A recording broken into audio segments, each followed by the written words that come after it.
All right. You want to start us off? Yeah, I'll start us off. Everyone, welcome to the first panel of Howard Days. We're talking about Spear and Fang and Robert Howard's other early fiction, professional fiction. Woo! I'd like to start off with a quote from one of Howard's letters. This is to H.P. Lovecraft, circa July 1933. I was 18 when I wrote Spear and Fang, The Lost Race, The Hyena, 19 when I wrote In Forests of Belfair and Wolf's Head. And after that, it was 2 solid years before I sold another line of fiction. And we always look at that first period when he was moving from writing for little college journals and just to his friends to making that leap into professionaldom. And it was a hard leap. You know, he had no name recognition. He was very green as a writer. He had talent, but he had to develop his skills. And Spear and Fang wasn't even the first story that he submitted to Weird Tales. Before he submitted Spear and Fang, he submitted The Mystery of Somerton Castle and The Phantom of Old Egypt, which are now lost. We've never read those. But you have to, if you look at the very earliest issues of Weird Tales, those are 2 story titles that make sense. Because Weird Tales was not as we've come to know it in those first couple of years under Edward Fair. There was a lot of Egyptian stuff. There was a lot of ghost story stuff. There was a lot of haunted mansion stuff. And there was caveman fiction. The very first issue had Nimba the Cave Girl by R.T.M. Scott.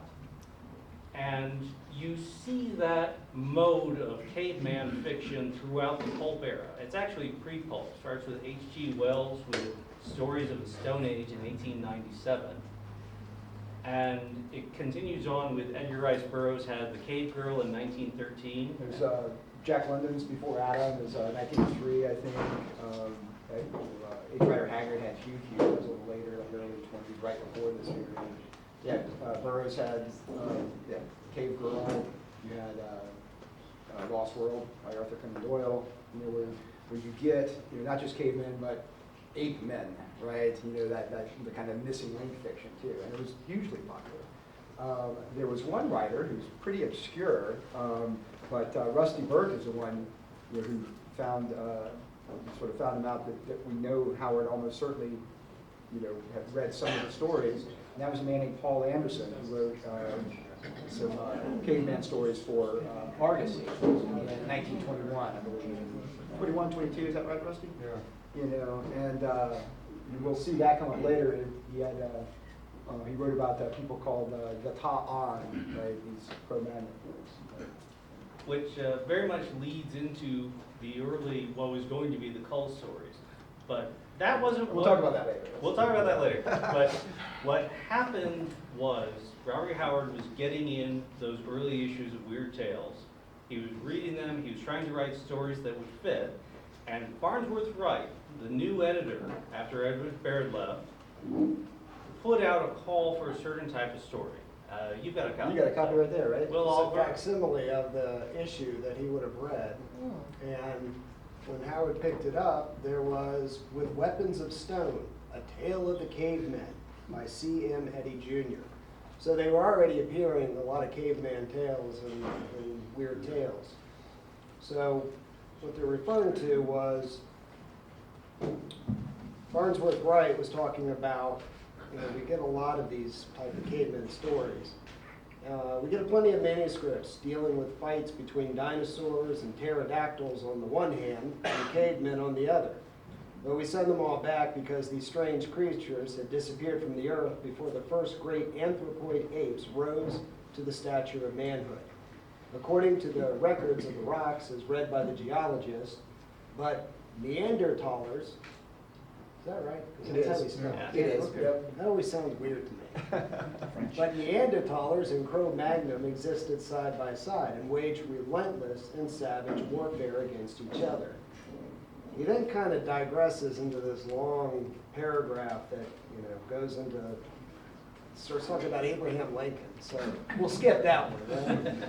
How would you like a tale of the warfare between a Cro-Magnon, say one of the artists who painted the pictures of reindeer and mammoths, which still amaze the tourist, and one of those brutish ogres perhaps over a girl who has taken a fancy of the Neanderthaler, and the Cro-Magnon artist follows the Neanderthaler man to his den, but we have no room to tell the story in the irony.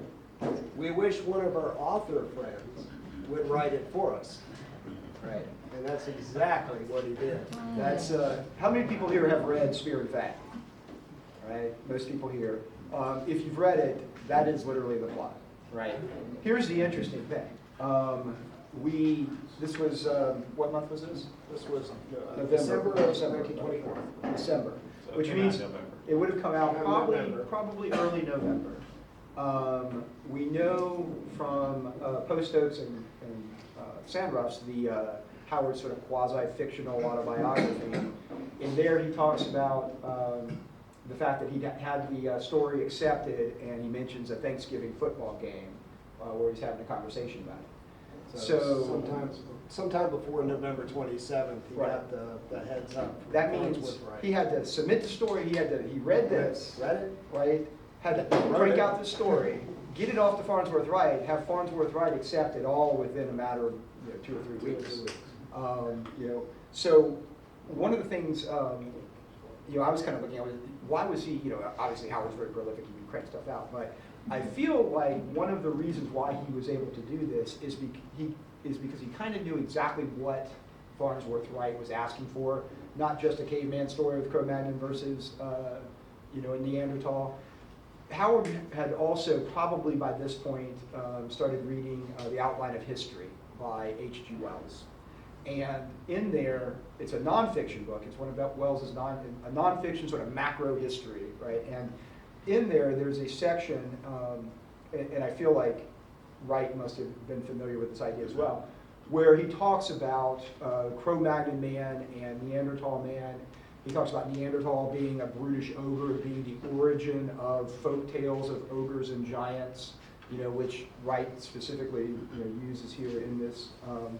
But looking more into it, there was also a fictional story that H.G. Wells wrote a couple of years earlier based on this idea that was published in the Saturday Evening Post called The Grizzly Folk. And it was basically about a prehistoric war between Cro-Magnons and Neanderthals. Can't really prove it, but I suspect that Wells may have been an influence here, possibly both on Howard and Wright. So, Wright is asking for this concept of having, these two types of early humans fighting each other. And Howard, probably reading this passage, had already had this in his mind, maybe from reading Wells, and instantly, he knew exactly what Wells was asking, or what Wright was asking for. Cranked this out, got it sent off. My Rusty's guess trying to is predict. that Howard had already written some of the Ta-An stuff by that point, so That's a he was good ready, point. he was ready. He was ready, right? He had caveman fiction already, on his brain clearly, maybe already on his typewriter, ready. So, In addition, he wrote exactly what Farnsworth Wright asked for. Exactly. How could Yeah. Farnsworth Wright reject it? exactly. So, But even though he was going directly off what Wright asked for, it's still very much a Robert Howard story, and he put his own spin on it. In Spear and Fang, when he writes, both the girl and the youth were perfect specimens of the great Cro-Magnon race, which came from no man knows where and announced and enforced their supremacy over beasts and beastman. Right. That sounds like nothing on its face, but if you've read Howard's letters, and he's talking about the Cro-Magnon to his friends, that leads into the Hyborian age, very directly. He was talking about, okay, the Cro-Magnon people supposedly just appeared in Europe out of nowhere. Where did they come from? Well, I think they might have come from Atlantis. And it's one of those things where it's more obvious in hindsight, but this was a step in the development toward his later world building and heroes. Because this is very much going into what would become the Cull stories, which became the Conan story. So even at this very early period during his writing, Robbie Howard is not necessarily thinking ahead, but he's laying the foundation for what he's going to build up to.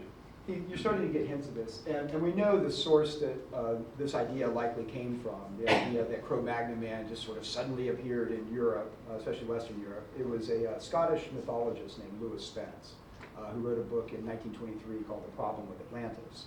And this was his sort of his hypothesis that he had the idea of sort of a Stone Age Atlantis, and that Cro-Magnon man probably came from this Stone Age Atlantean kingdom. When Atlantis sank, they came into Western Europe, the survivors. This is something I've done a lot of, it's a rabbit hole, we can go way down. It sounds like But this gives us the idea, and I know it was Rusty and Patrice that really kind of started fleshing this out early on. Why is it in the Cole stories that the Atlanteans are barbarians, right? And even when he describes them, they're almost less than barbarians, right? They're always cavemen. That was an unusual idea at the time. Most people writing about Atlantis were writing about high civilizations and even highly advanced civilizations, if you look at what the Theosophists were doing. So it's an unusual idea, the idea of like a prehistoric Atlantis. And Spence was really the only person out there kind of pushing this idea. So we're pretty sure that's where Howard got that concept from too. So it's, and this is actually an article I just was kind of working on some of the stuff that you were talking about, Bobby, this, how this early caveman fiction is in a lot of ways a prototype or a foundation for what we would later call sword and sorcery. And you can really trace that beginnings here. You get with the Neanderthal, like what Will was reading there, an ogre, right? Spear and Fang on its face doesn't really have a weird element or supernatural element except for the Neanderthals themselves. They're treated thematically like monsters, right? So this is really like a hero fighting a monster story. And what's interesting is you see much later in Rogues in the House, in the Conan story, when Conan is fighting Thak, right? Who's often depicted as, you see him in art depicted as like a giant gorilla with a red cape, right? Like it's Gorilla Grodd, from DC, right? But that's not really what Howard is describing. Howard's describing a hominid of some sort, right? And I've kind of put forward the hypothesis that Howard is actually talking about Thak as a Neanderthal, right? Which seems weird to us because we see modern depictions of Neanderthals being very human-like. But that wasn't always the case in the 1920s. It wasn't the case in some of the books that Howard was reading, like Wells' Outline of History. Neanderthal was thought to be much more beast-like, and ape-like in those days.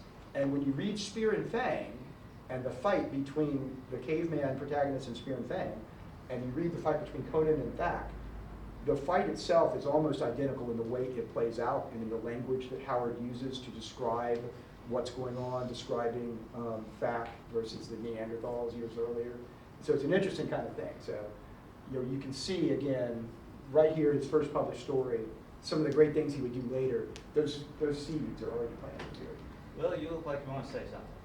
Well, I was just going to tag on at this point to change it so that when actually Howard got the notification from Farnsworth Wright that it had been accepted, he was living in a boarding house down in Brownwood with Lindsay Tyson. And Lindsay Tyson later recorded what he remembered when Howard got that letter. Again, remember, this is his first publication. This is the beginning of his publication career with Weird Tales, and period with the pulps. And Lindsay Tyson, and I put all of this in the book because I thought this was really important, but he said, I was with Bob when he got a notice. Weird Tales magazine had accepted his story. He was about the happiest man that I had ever seen. And then he said something which I thought was kind of really interesting, especially knowing the biography of Robert Howard. Bob kneeled down by his bed and said, I'm going to thank my God for this. He said a silent prayer. He remarked that after this, maybe I won't have so much trouble selling my writings. Yeah, because he had already been submitting to more magazines than just Weird Tales, and he got nothing but rejections. Weird Tales was his first sale, and for a while it was his only market, especially during that long, lean 2 years where it's not that he wasn't writing, it's not that he wasn't submitting, but Weird Tales had gone through an ownership change, and they now had a glut of fiction. They had a lot of stories they bought from the old regime that they had to go through, and it took a long time. The Lost Race was what, 1926? 26, yeah. Yeah. It took a long time for them, they'd accept it, and then maybe it wouldn't be published until the next year, and then the check wouldn't arrive until a couple months after that. So he couldn't live off what he was making at the beginning. Yeah, he did. you know, he did get a few sales real quickly though, right here. In the very next issue, actually, I don't know if you held that up yet. This is the issue that Spear and Fang right. appeared in. So this is the July 1925 issue. Unfortunately, it doesn't have an interior illustration, but Buried there in it the is. back, no illustration. Right, but there it is. First published still 100 years ago. Right? Woo. That's pretty cool. In fact, it would have been on the newsstand in June. In June. Since it's the so it would have literally been, you know, to the month 100 years ago. We also have an insight into how Howard felt. So in Post Oaks, which is a semi-autobiographical. So there's a lot of biographical in the very first 2/3, and then it goes off into fiction. But he's really writing about himself over about a 2-year period. So because there's been a lot of research that has demonstrated and even can specify exactly what those events were and when they occurred in Post Oaks, this, again, semi-fictional autobiography, I decided, and I'm the first one to do this in a biography, is to include those quotes from that in the biography, because it really reveals a lot of insights about Howard. And so when this came out, we don't really know exactly what his reaction was from any letters or anything that he wrote, but in Post Oaks he says, and what I do is I change the protagonist, which was Steve, I just change it in brackets to Bob. This was the pinnacle in Bob's life, Howard wrote in Post Oaks. He sat and stared at his name in print for hours at a time, thrilling to his fingertips. He could scarcely believe it, and at times feared that it was, after all, a gorgeous dream from which he would too soon awaken. So, again, and he got two subsequent acceptances right off the bat. Right, the very next story. It's funny, you can see on the cover here, the one that made the cover story here, is a werewolf story, right? H. Warner Munn. Howard's second professional sale in the very next issue was a werewolf story, The Forest of Villefort, which introduced the character of Demontour, sort of a French adventurer, kind of a scoundrel type character, who ends up fighting with a werewolf, ends up becoming a werewolf at the end of the story himself. And then Howard wrote a sequel, which was accepted, and then published in the January 26 issue, is that right? February 26. February 26. A few months later, this published at the beginning of 1926, and that's Wolf's Head. How many people have heard of Wolf's Head? Anyone, right? He was off his noodle when he wrote that. There's a very funny, I don't know if Bobby's got the notes on it, but there's a very funny letter where he describes Wolf's Head. But Wolf's Head is the sequel to Forest of Villefort. So now you have Demontour, who's already a werewolf. You find out that he has been traveling around for years trying to rid himself of this curse before he ends up in this fortress on the Portuguese fortress on the west coast of Africa, where, and it is just a bonkers story.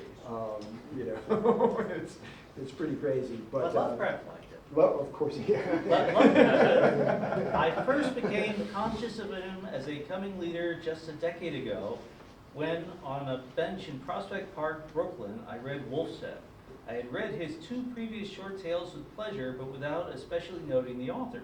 Now, in 26, I saw the Weird Tales had landed a new big-timer of the Clark Ashton Smith and E. Hoffman Price caliber. Nor was I ever disappointed in the zestful and vigorous newcomer. And that was H.P. Lovecraft to E. Hoffman Price, 5 July 1936.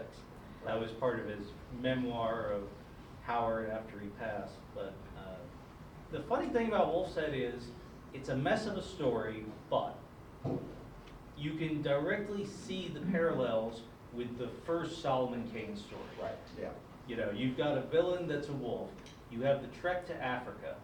You've got that whole shift in Mailou. But Solomon Kane's a much better story.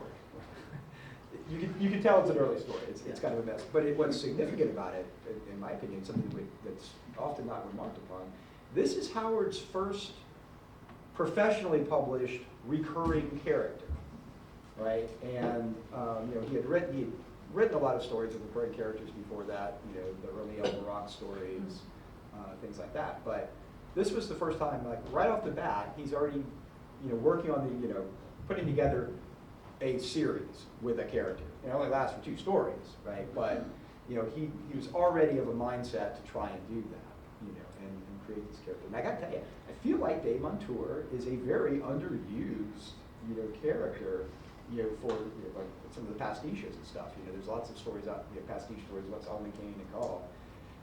Dave Montour, this is like Werewolf by Night, you know, 50 years before Marvel, you know, did something like this. It's a great idea, You know? somebody that writes for the comics. I may have, Before Lon Chaney. I may have already put a pitch out there. Right? Yeah. What happened? So when we talk about his first professional sale, Spear and Fang brought in $15, 16 according to one source, but yeah, it's about 15 bucks, which wasn't bad for the time. You got to remember, this was not quite the Great Depression, but it was back when you were lucky to make that in a week on a regular job. Okay? H.P. Lovecraft's rent in a Brooklyn apartment was 10 bucks a week. All right, so how many stories do you have to write to make rent? And Howard wasn't doing It's too that. early for math, Bobby. All right. All right. My point is that he got the idea that he could get actual money for his writing. And he wanted to do that. He wanted to be a professional writer that wasn't supported by his parents. And you gotta think about that when you're thinking about those 2 years when he was trying to sell stuff and he wasn't, and he had Weird Tales holding on to these stories and like, when are they gonna print them? When are they gonna print them? When am I gonna get paid? And he just kept writing. That was his apprenticeship as a pulp writer, was rejection after rejection after rejection, waiting on the pulps to get back to him. Because you cannot make an editor talk to you until they're ready. And he was still trying to break into the, you know, the so-called, you know, higher level pulps like Argosy and Adventure. You know, he was always trying to get in there.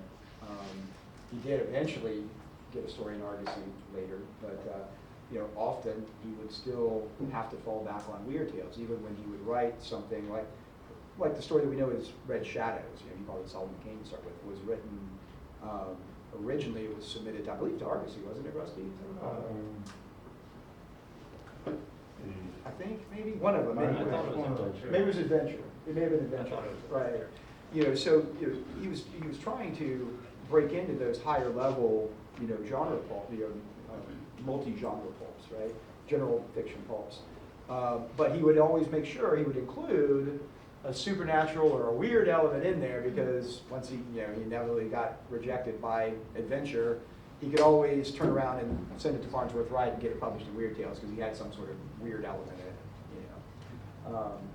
you know. That was kind of how, and he developed as a writer. We think of him as someone who creates a lot of these genres, like sword and sorcery, like weird westerns, even weird boxing, right? That one didn't really take off. But it was because he was mixing genre elements sort of intentionally, because it gave him the ability to pitch it to different markets, his stories, right? So he was also thinking commercially there, but in the process ended up creating these, you know, a lot of these hybrid, or at least popularizing a lot of these hybrid genres that we think of, you know, that he is known for today. Well, So to piggyback off what Rusty had said about Howard being off his noodle, he had received the proof pages for Wolfset, and this is what he wrote in a letter to his friend Tevis Clyde Smith. After reading it, I'm not altogether sure I wasn't off my noodle when I wrote it. I sure mixed slavers, duelists, harlots, drunkards, maniacs, and cannibals. Reckless. What's that? I sure mixed them all reckless. Yeah. And he was so despondent over reading this, what he had written, which is kind of sad. He decided to write a satirical piece called Wolf's Dung. It also motivated him, unfortunately, to go back and find some jobs and start picking up, you know, some odd jobs and things, which took time away from him being able to write. So the 2 years where he kind of had a slump was partly partly Wolf's Head full. Right? Yeah. But Wolf partly- said, well, that's why he went to work at the drugstore. Right, and that drained him, and he couldn't write for the, year and a half that he was there. Well, yeah. So he kind of was his own worst enemy sometimes, but I guess aren't we all? Right. Because listen to that description. Who wouldn't want to read that? It's a glorious train wreck. You know? I want to read Wolf's stuff. That's the one I want to read. Right? I'll take one of these and throw it in. Right. Spear and Fang has a lot of interesting little connections. A lot of Howard's fiction dovetails with other stories that he would write, some of which got published, some of which didn't. So when you're looking at Spear and Fang as the story of the Stone Age people, that leads almost directly into The Lost Race, which is the Picts were, in Howard's early writing, the last of the Stone Age men. You know, these were the last Neolithic peoples that were being pushed out by the Celts with their weapons of bronze. And if you read, he did a incomplete novel, which was sort of a recollection of different incarnations of a character. The first one starts out with a tree man going up against a gorilla-like hairy man, and continues on from there up through the ages of history. And you get a lot of these little moments that are parallel. And you can see that Howard is working on these ideas and really polishing them. And the stuff you get in print is almost always the most polished pearls. But when you read his fragments and some of his letters and stuff where he's working on these ideas, it's very clear that all this stuff is still going through the back of his head. He just needs to work it out in writing before it's really ready for prime time. That little fragment that you talked about too, the language in there, a lot of it, you can really see the influence of Jack London's Before Adam. Yeah. In that one, it's got a lot of like very similar names, and you know, so it's cool seeing like where he was getting ideas from, and you know, especially in this early period, you're getting snippets here and there, but then turning them into his own thing. Yeah, that's where you get the Right. James Allison tales. Right. So, you know, I realized we started this, we didn't actually even introduce ourselves. Or welcome everybody here to Howard Days, the first panel. Thanks for all of you guys for coming out. Why don't we introduce ourselves now that the panelists finished the panel? Okay. Bobby. I'm Bobby Derie. I'm the author of Weird Tailors, essay on Robert Howard and others, among other things. If you've got a free book today, there's probably me handing it to you. Right. Don't let him sell you shit. He's also the author of Sex and the Cthulhu Mythos. Don't let him, you know, look, he's turning all red here. That's the sunburn. Right now, I don't believe it. I'm Jeff Shanks. I'm an archaeologist, historian. I do a lot of work on Robert Howard's world building. You know, I think that he does something I don't think he gets enough credit for. And as Bobby said, you can see it at the very beginning, the things that will become, that will grow into his greater fictional world. You see it with Spear and Fangs and those seeds being planted early on. And Will's got a new book to plug. Yeah. I'm Will Oliver. I'm a criminal justice professor at Sam Houston State University in Huntsville, Texas. My main area is policing, so that all prepared me really well to write a biography of Robert E. Howard.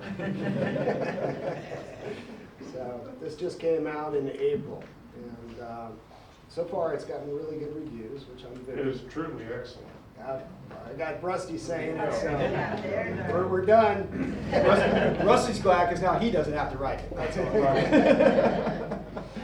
But Will's going to be back at the pavilion selling copies of these, so make sure you come by there and pick one up, get them to sign it for you. Cool. Okay.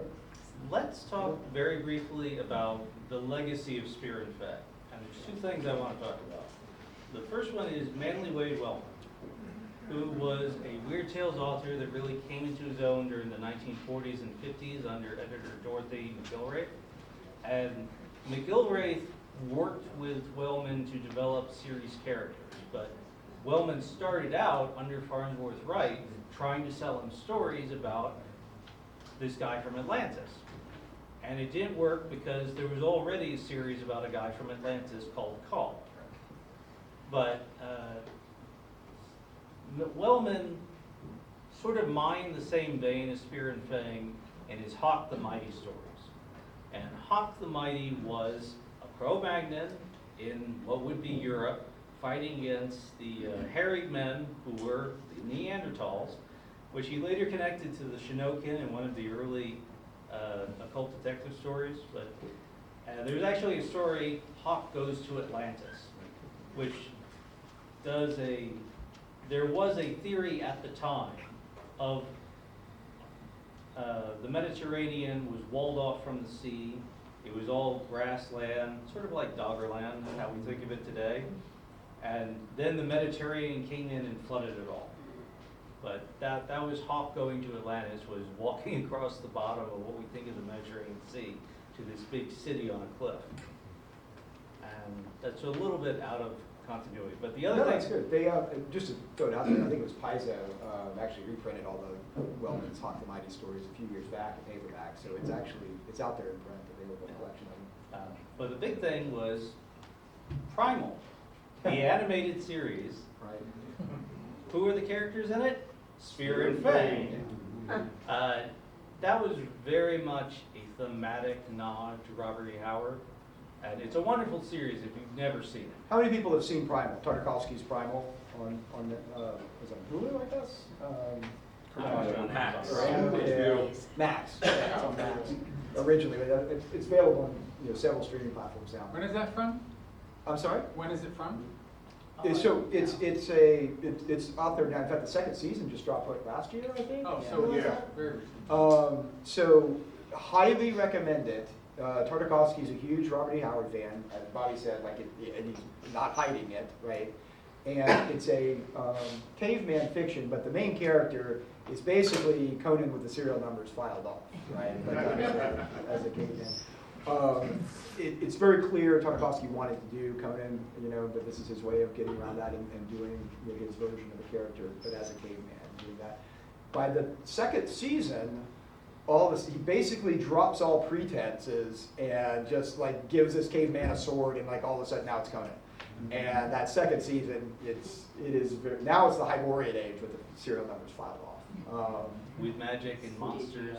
The whole 9 yards. I mean, it's very much, pastiche isn't the right word, right? It's certainly it is a love poem. I like that. Yeah, so highly recommended. If you haven't seen Primal yet, go check it out. It's available on several streaming platforms. And yeah, Spear and Fang. 100 years later, people are still riffing off it. Cool. What else we got? If nothing else, we can shoot it out to the audience for some questions. What do you think? Yeah, we need questions. All right. Come on. There's one back there. So, y'all were talking about the descriptions of Neanderthals being like ogres and stuff. Right. Earlier, there was Arthur Machen Yes. who wrote Black Book. I Mhm. know that would go on to influence Howard's writing of the Black Stone. Right. Do you think Howard was at all influenced by that when he was writing Spear and Fang? No. No. The Mackin was being reprinted over here in the mid-20s. Yeah. We know he read Novel of the Black Seal. We see those elements, and in fact, he references Novel of the Black Seal in one of them. Children of the Night. And, The Little People is sort of the first story that he, wasn't published in his lifetime. That you see these, Arthur Machen, very explicitly Arthur Machen elements in it. And that was, 27, I think, is when he wrote that, probably. So it's a little bit later. It would have been, I don't think he read Machen at that point, but I think it was 25 is when there was a whole series of Arthur Machen books that were being But reprinted. not reprints. Yeah, and being published in the States. So he In would one of his letters, I think to Clyde Smith, mentions Mackin in several stories. Yes, and it would have been, it was probably right after this that he would think, it would have been right in that period in the mid-20s, probably, right? Well, he was telling Clyde about his correspondence with Lovecraft, which he started. Right, which was later. And that Lovecraft mentioned Mackin, the Right. writer of Right. and stories. The thing about Machen's Little People, and if anybody doesn't know what we're talking about, Arthur Machen was a British weird fiction writer and journalist who mostly did his influential fiction during the 1890s, but there was a Machen boom in the 20s where it was reprinted by Knopf in a series of hardcovers. And Machen had this idea that the stories of fairies and changelings and stuff were based on reality.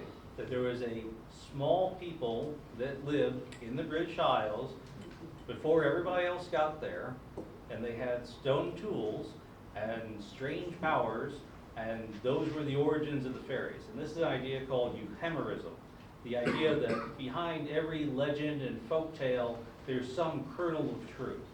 And his folk horror, Machen, was really about, okay, you've got these strange happenings, you've got these strange legends, and it's real. There's something actually there. And it was a huge influence on Lovecraft. It was a big influence on Robert E. Howard, especially his early conception of the Picts. But what really happened in 1930 when he started talking with Lovecraft was they got together and they went a different way. Lovecraft diverted Howard's idea of what the little people were versus what Howard had been depicting the Picts as in his early stories that led into the Bram McMorn stuff. So in the beginning, in the earliest Pictish stories, they were this race of stunted giants. They were the characters that in the later stories would actually become the worms of the earth, Yeah. the children of the night. You know, he kind of worked it out. That idea, though, it goes back to a sort of it was an anthropological idea that was actually popular in the late 1800s, which is where Machen got it from.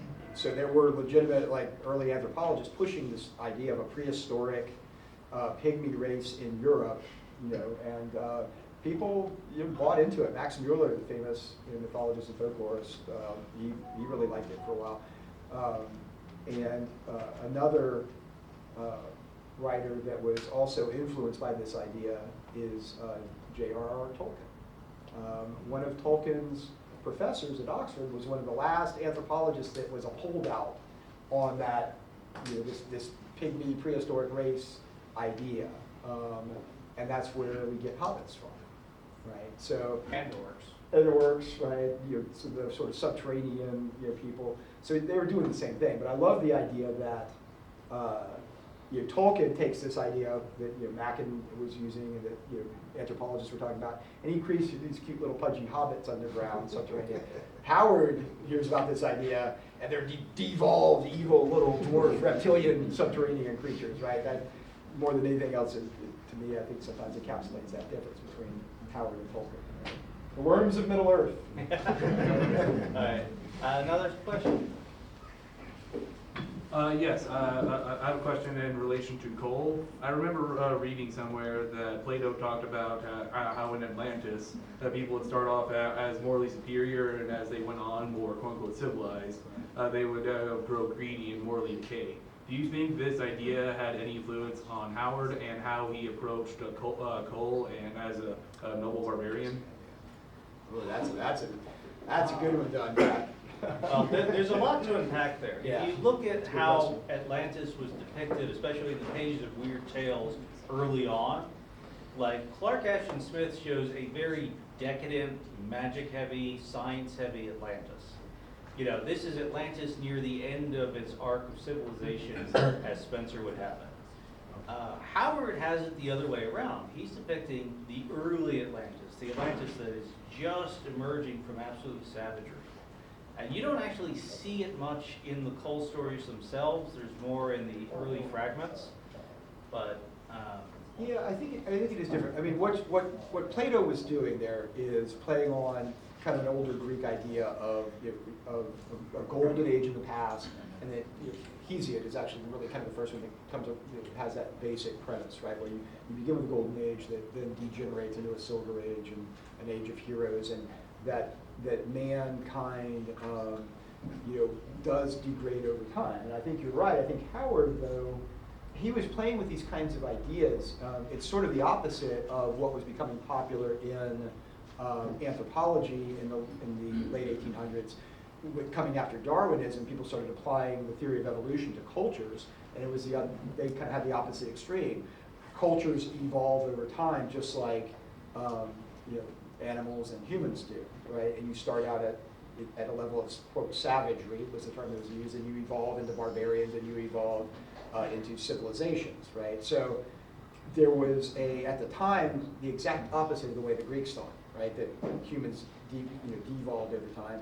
Instead, they evolved, right, to become more complex, more advanced, right? Howard, though, always, this is actually kind of some of the stuff that he argued with Lovecraft about, right?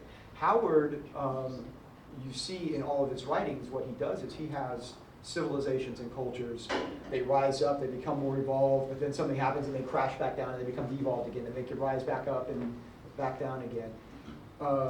The famous line where Howard talks about barbarism being the natural state of mankind, right? He's not saying that barbarism is a preferred state.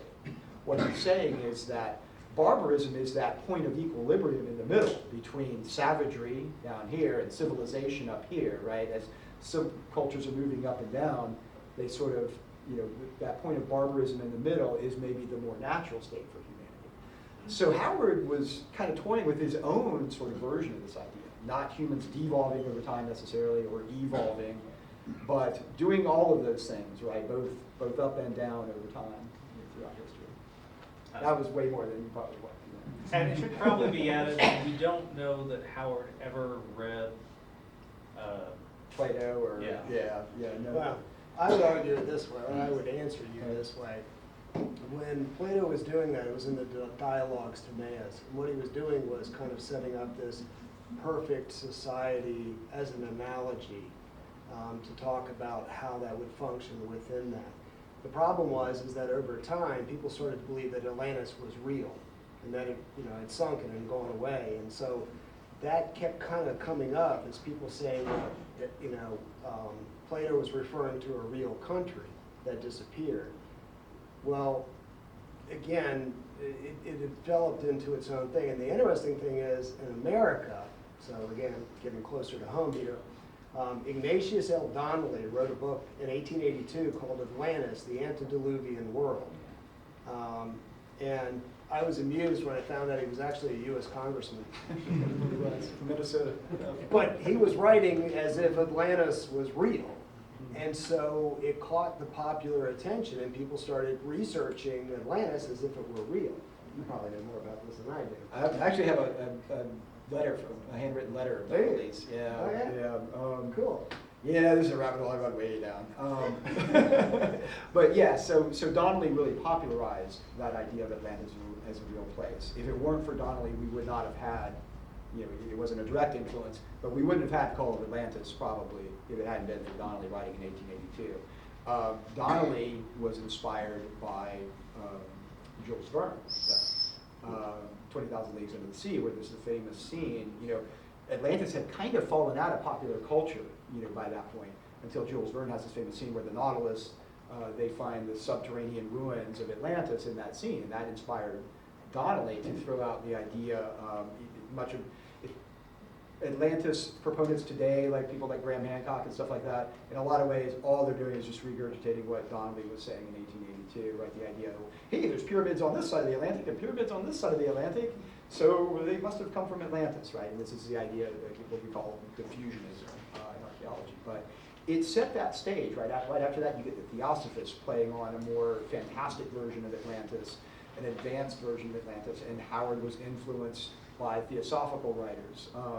We mentioned Lewis Spence earlier coming up with this Stone Age Atlantis. In a lot of ways, what Lewis Spence was trying to do was push back against the theosophical or occult, more fantastic version of Atlantis, which had become popular in the late 1800s, early 1900s, and try to come up with something a little bit more realistic, right? It sounds crazy to us now, Cro-Magnon Atlantes, right? But at the time, that was actually, an attempt to, that was really a response to the theosophical Atlantis with airships and crystals and things like that, right? So, right. Remember Thrill. Remember the Men of the Shadows depicts start out in what is now the Pacific Northwest, That's right. work their way down to South America and then over to And Atlantis. then over to Atlantis before going to the mainland, and they pushed the Atlanteans out, right? I could go into the whole Azilian thing, but I won't. Did Recent that answer the article- question? Yes. Yeah. Very fascinating. Yeah. It's important though, because this is the milieu, right, that we're talking about that Howard was drawing from, for these stories. Question over there? You talked about Spear and Fang, you talked about the werewolf stories. What are some other Howard's early works that you think readers should pay attention to outside of the usual Cull, Conan, Solomon Kane collections? What do you think, Will? You're looking thoughtful over there. Well, yeah, I don't know, I guess my reaction is, you know, like Spear and Fang is important because it was his first professional sale. But if you read it, it's like, eh. I mean, there's little, you know, hints in there of Howard's later writing, but, you know, I mean, and again, I'm not a literate, I told you I was a cop, right? So, I just like, I read the story and I'm like, oh, I like that, or, you know, and that's how I was with Spear and Fang. The hyena, the dream snake, Right. these were both early African tales. Howard was trying that mode of fiction that is, how do I put this? Very H. Rider Haggard. Yeah, yeah. Yeah, he was trying to have, okay, you've got this white guy in Africa and something weird happens. And maybe it's indigenous magic, or maybe it's just the weirdness that is Africa. But you've got this guy out on the edge of things, out away from civilization, and something strange happens. And he's just trying to pursue that. And Howard didn't pursue that very long, but you can see it, elements of it still survive into the Solomon Kane series. And and the hyena, in a lot of ways too, it's a story about a weird hyena, right? So it's a lycanthropy story too. So it's building off of, you know, he had the success and two sales of werewolf stories, right? So a lot of times you'll see Howard do this. He'll see something he was able to sell a story, and he'll take it out, okay, that worked. And he'll take an element from that and then put it into, you know, whatever the next story is that he's working on. The hyena I think is an example of that bridging in that. And you know, it's weird. I actually at one point was trying to find earlier tales of weird hyenas. I think it's like a staple in D&D now. It's one of the you know lycanthrope types in D&D. I really couldn't find any examples. Of weird hyenas. I'm sure he must have pulled it from somewhere. You know, it might have just been some story and adventure or something like that. But there doesn't seem to be really much of an actual African tradition of weird hyenas or anything like that I've been able to find. I would probably add in the Forest of Villefray and Wolf's Head.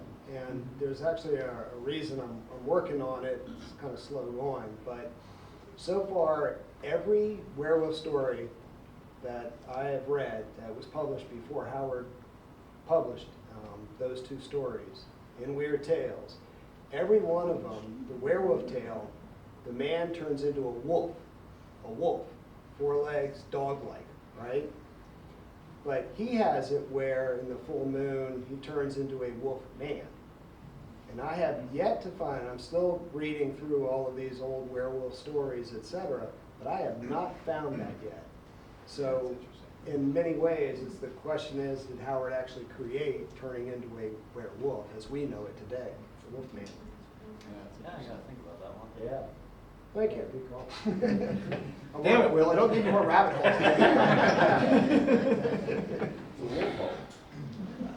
More questions?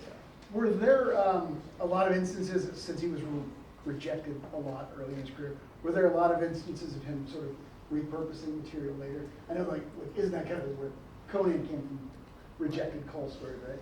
So, are there any of these where clearly he rewrote this later as a He repurposed ideas, he repurposed characters and settings. He didn't cannibalize a lot of the early stories. Not like he would later on. When he redid By This Axe I Rule as the Phoenix on the Sword, the first Conan story, that was a cannibalization. Right. I'll throw one out there, Men of the Shadows.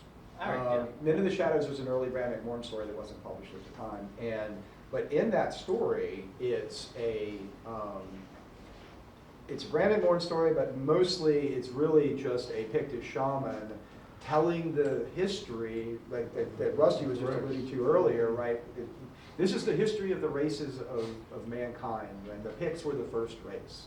And the Picts lived in what's now California, but then it was an island back in the pre-cataclysmic times.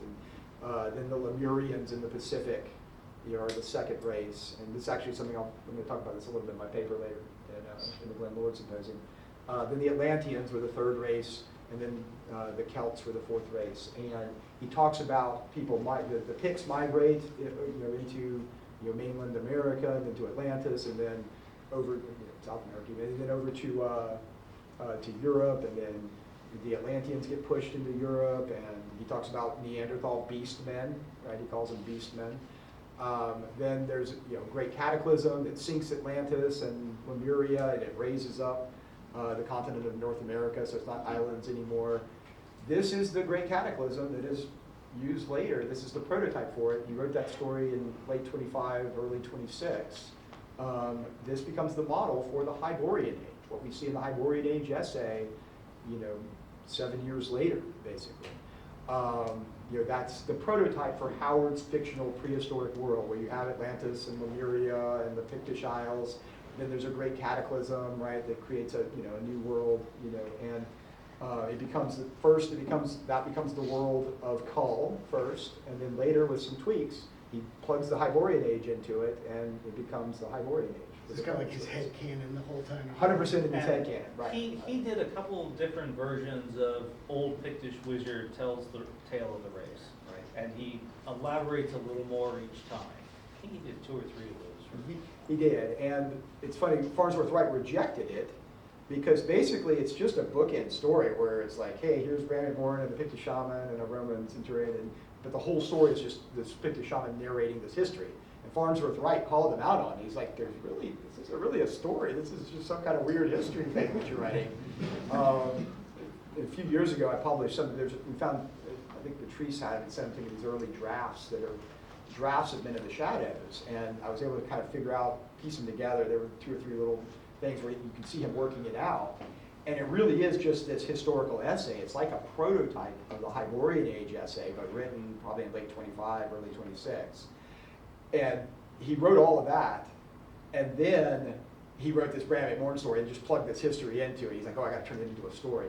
So Farnsworth Wright was 100% right. He wrote this fictional history piece for himself first, and then tried to turn it into something of a story. But I think that's a great example of something from that early period that ultimately would become hugely important later on. I think we got time for Yeah. one more question. Yeah, we got one more. There you go, Jay. Yeah, you got Zachariah Sitchin with his Earth Chronicles Right. series. Speaking upon, the Anunnaki gods coming to Earth, seeking mankind. I'd like to know is how were the very first one to play around with that idea when we look at the origins of Yakosha in the Tower of the Elephant? Sort of, right? And I've talked about this a little bit. In the, Sitchin, of course, was coming right after Eric von Daniken, right? Chariots of the Gods. What he's talking about is the idea of the ancient astronaut hypothesis, right? It became really popular in the 70s, with writers like this. But it has been around for a long time. You get some earlier sort of prototypes of that with Theosophy, and there was a sort of a Bible that was supposedly channeled by angels, Owaspe, where you have angels flying in like light ships and stuff, which is almost a prototype of flying saucers. But in fiction, Yakosha is probably one of the first where it's truly sort of an alien. You have an alien that comes to Earth, is mistaken for a god, right? Because Yakosha, everyone's familiar with Tower of the Elephant, presumably, right? And Yakosha, right?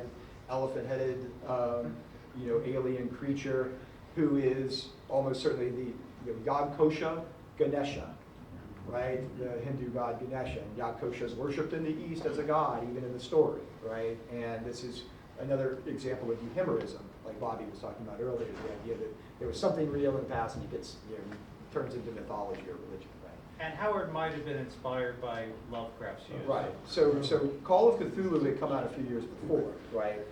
And so you have Cthulhu, this like ancient extra-dimensional entity, right? But not necessarily like an alien in the sense that we think of an extraplanetary alien. He was more of an extra-dimensional entity. Howard was 100% like influenced by Call of Cthulhu. He loved that story and talks about it, right? But Yakosha would be probably the first two where you get the idea that he is actually worshipped as a god, where he ties it into a modern religion or mythology. Stanley Weinbaum was an early science fiction writer that's kind of forgotten today, but was hugely popular in his time. He wrote a story in, I think it was in Astonishing? I can't remember if it was in Astonishing or Astounding, right after, like the following year after Tower of the Elephant, where it's called A Martian Odyssey. And in the sequel to it, the astronauts travel to Mars and they see these bird-like aliens with long, beaks and stuff like that. In the sequel to it, it was written a few months later, we find out that some of these Martians had come to Earth thousands of years before, and they were, it was the inspiration for the Egyptian god Thoth. Right, so right in that same period, within a couple of years, you had Howard doing this with Yakosha, Weinbaum doing it. Lovecraft had already written At the Mountains of Madness, but it wasn't published until 1936, a few years later. C.L. Moore did Shambhala, which was Shambhala, Medusa. that's right, Shambhala and Medusa, right, and that was 33. That was 33. So it was kind of something that was in the zeitgeist probably, right? A lot of these writers were thinking about these ideas, so. And they got adopted by all the pseudoscience and occultists. Right. Developing It's hard to say that he was the first, because it's kind of a gradient that evolved into that idea. I think that's all the time we got. Think Yeah, that's it's it? 11:59. It's 11:59, so everybody, we can go back to the pavilion, get some lunch, buy one of Will's books, and we will see you back here in a little bit. Thanks, everyone.